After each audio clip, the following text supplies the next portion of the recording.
Hello, welcome back to Uncle Matt's Cookery Lessons. I'm going to make sabayon. That's what the French call it. The Italians call it zabaglione. It is a warm dessert sauce. It can be sometimes savoury, but this is going to be a dessert. I'm going to serve it on top of these beautiful English strawberries. It's going to be flavoured with a little bit of orange blossom, some gin, some wine. Anyway, it's cracking dessert. It's quite easy to do as well. Hope you enjoy it. Anyway, I'm going to get on with it now.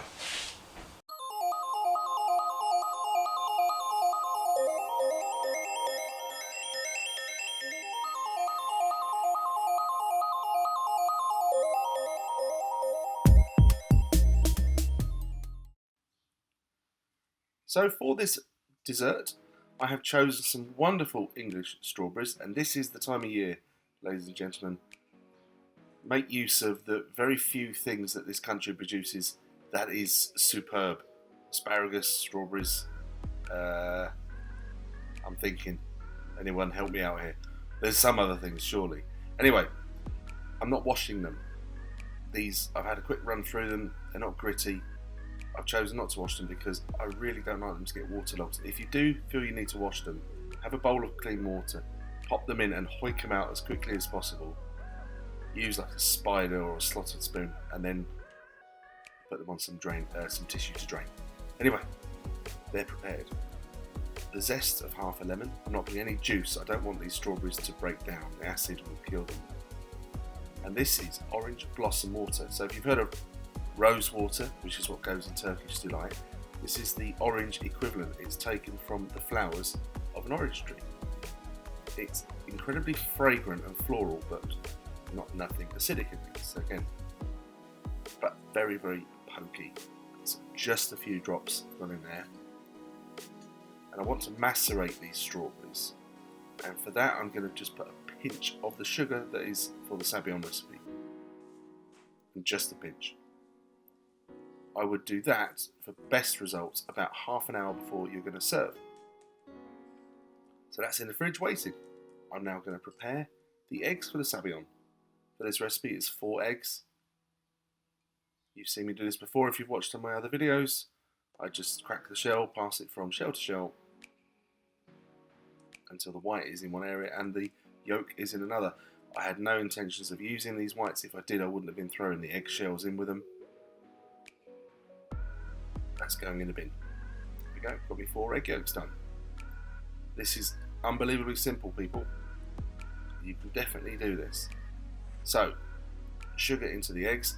You could, if you wanted to as well, at this stage, put all of the wine and the gin in as well. I prefer to get my sabayon going sort of so it's the sugar's all dissolved and it's beginning to get a bit frothy. That water must remain simmering, not boiling. I check it every now and again. And also not touching the bottom of the bowl. And you don't have to whisk vigorously, but you do have to whisk continuously. So I don't stop. And this whole process, I'm going to say, was between 10 and 15 minutes of gentle whisking. And try not to just do a circular motion. Try to sort of back and forth, up and down. The classic whisking method would be trying to create a figure of 8, and that just means that you're sort of incorporating the whisking continually all of the mixture. You don't have to do a figure of 8. It's a load of nonsense, really. Let's say I'm using a lot of editing here. That's probably after about 6 or 7 minutes. That's beginning to look pretty good. Another view.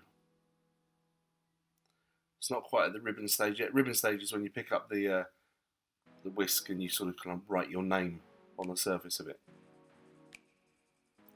That was half the wine went in. Obviously it makes it look really liquid, making sure it's not boiling too fast.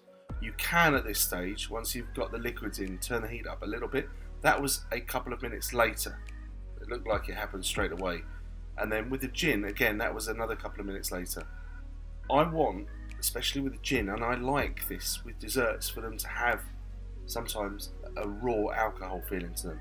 If you don't want that, then put the gin in earlier, much earlier, so that the alcohol will cook away from it. Just doing a little tester there, it's looking very voluminous. If that was a custard, that would be bang on. I want mine a little bit thicker. So So I'm going to just keep going.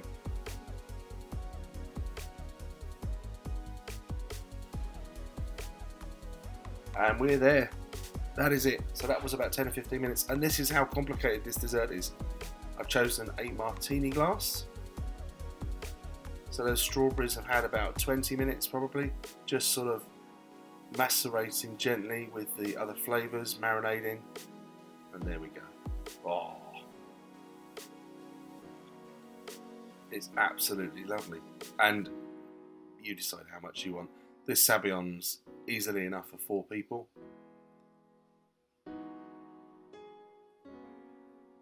And that's how you do it. Obviously, I don't think you need me to show you how to eat, but you know, just in case you weren't sure, that is lovely. But I haven't finished yet. I'm going to show you one other method here, one other style of presentation with Sabaion. So if you don't like that idea, and if you've got a blowtorch or you've got a really good grill or broiler, this is another technique. So in the bowl, don't worry about presentation, don't worry about being neat, because when the Sabaion goes over the top, it's just going to look absolutely lovely. It's going to really, one of them very rustic desserts that looks great. So you haven't got to ponce around trying to make it look good. You can't fail to impress people with this. So generous helping of Sabaion over the top of the strawberries. And I've got my blowtorch on it, but again, let's say this is the point where you put it under the grill, preheated, and you get it nicely gratinated. And that is a strawberry gratin. Lovely. And it tastes really nice as well. Be careful not to let it go too dark, because if it starts getting black, that won't taste very nice. So just bear that in mind. I've covered mine in icing sugar for an extra special look. And there it is, strawberry Sabaion. Please have a go at this, guys. Let me know how you get on. Any questions, I'll be happy to answer those. And thank you ever so much again for watching Uncle Matt's Cookery Lessons. Do not forget to like and subscribe. And I'll see you in the next video coming really soon. Bye.